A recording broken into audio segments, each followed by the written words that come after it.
Garvin Industries' new concrete slab assembly is one complete unit. As you can see, it has a pre-installed gasketed cover to prevent any leakage of concrete. We've removed the side knockouts and pre-installed set screw connectors with the set screw facing up so you have access to them from the top of the deck.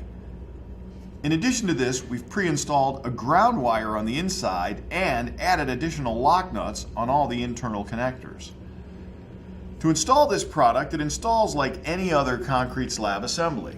You simply screw the box to the form using the mounting tabs at the bottom, but what's different is this box comes complete with rubber plugs, so when you don't use one of the conduit raceways, you simply push the plug in place and it creates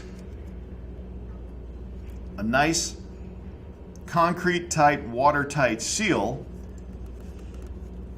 and then you can install your conduit and lock it down where you need to.